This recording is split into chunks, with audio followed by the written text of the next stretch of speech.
en forêt.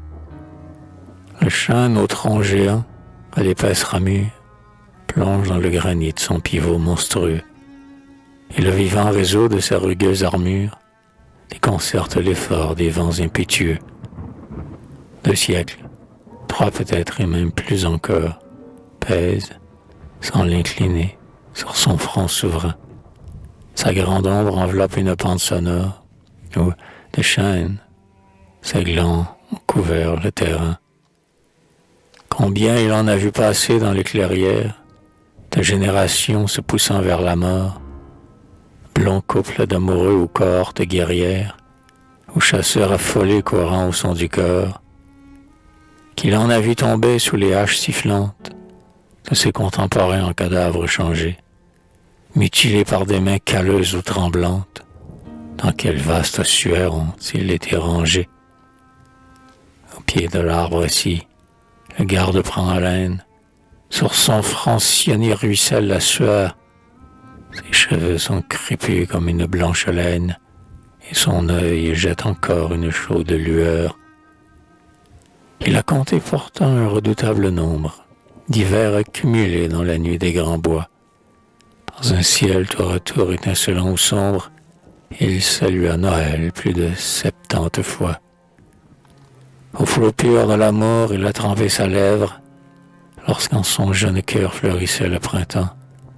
Des transports belliqueux, il a connu la fièvre, dans une guerre ancienne et dans un autre temps. Sous l'ombre et le soleil, durant sa longue voie, ont alterné souvent le calme et les écueils. Il sait ce qui désole et ce qui met en joie. Il tailla des berceaux et cloua des cercueils. Son museau froid posé sur le genou du garde, le chien raveur frissonne au contact de sa main. Son œil profond et doux interroge et regarde l'œil de son maître avec un regard presque humain.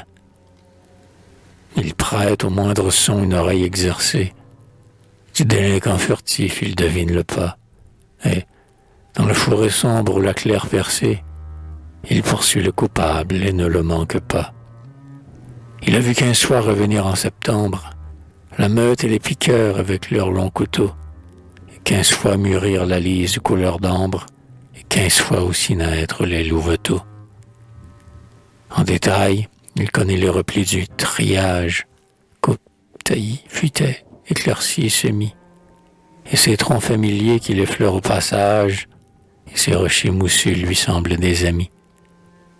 Que de soleil ardent les flèches embrasées dessèchent les rameaux se tordant sous leur choc, que la neige écorbée les cimes écrasées, que, sous la gelée âpre, éclatent les gros rocs, qu'au rayon de midi bourdonnent les demeures, ou qu'à minuit ricane au loin l'esprit du mal. Par toutes les saisons et par toutes les heures, on rencontre souvent l'homme avec l'animal. Avant l'aube, aujourd'hui commençant leur tournée, ils ont de la forêt fouillé les profondeurs. L'ombre gagne. Voici la fin de la journée. Le vent du soir s'élève en murmure grondeur. « Halte !» ordonna le garde en saluant le chêne. « Halte !» comprit le chien qui s'arrêta soumis. Et, tous deux étendus sur la mousse prochaine, dans un calme repos, ils semblent endormis. Ils ne sommeillent pas. En un fécond silence, l'esprit de l'homme agite, médite, se souvient. Et sous un masque lourd de trompeuse indolence, l'animal vigilant sur ses gardes se tient. Qu'il est vieux, l'épagnol. Mais quel faisceau d'années, depuis que lui son maître allié triomphant. Pourtant cet homme antique, aux tempes basanés, près du chêne aux 100 bras, n'a qu'un âge d'enfant. Le vieux chien fatigué, dans un avenir proche, ira, sous le taillis, se cacher pour mourir, et ses os blanchiront à l'angle d'une roche, au pied des jeunes plants qui doivent s'en nourrir. Dans les vaisseaux ligneux, sa poussière impalpable, en sève transformée, à flot circulera. Et des lents bûcherons nuls ne seraient capables de deviner quel sang alors il coulera. Le vieil homme, lassé d'une trop longue route, assombri par les deuils et pressé d'arriver, au terme parvenu, dans quelques jours sans doute, détachera la chaîne où Dieu l'a su river. Il tombera des pleurs avec une prière sur la tombe où ses fils l'auront enseveli. Puis la ronce et l'ortie envahiront la pierre. Ce sera l'abandon, le silence et l'oubli. Le vieil arbre, peut-être à ses couches énormes, longtemps ajoutera d'autres couches encore. Monument animé, colosse aux vertes formes, d'un théâtre imposant, majestueux décor. D'autres 20 tourbillons de notre armée humaine passeront devant lui pour ne plus revenir. Il reste quand tout meurt, et le roi du domaine, possesseur éphémère, avant lui doit finir.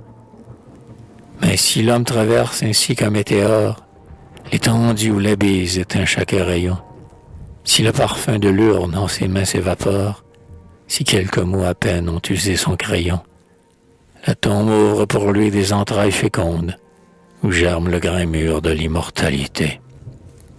Dans l'horreur du néant doivent rentrer les mondes, mais l'avenir de l'âme, il est illimité.